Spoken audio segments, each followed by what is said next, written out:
What is an affiliate? An affiliate is a person or company that promotes another company's products or services and earns a commission for generating sales or customers. In simple words, an affiliate helps sell someone else's product and gets paid for each successful referral.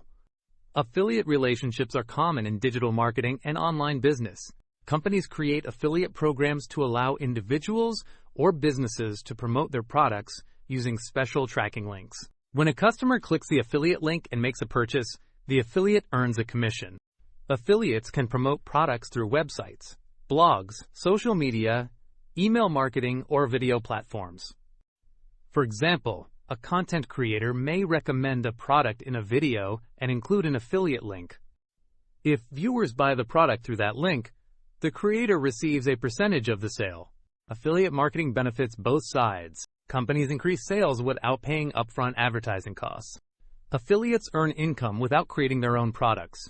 Affiliate commissions may be based on sales, leads, app downloads, or website visits.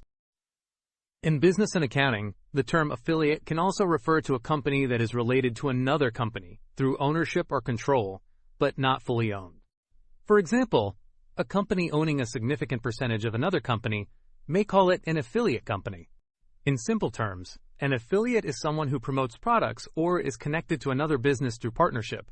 Easy way to remember. Affiliate means promote and earn commission.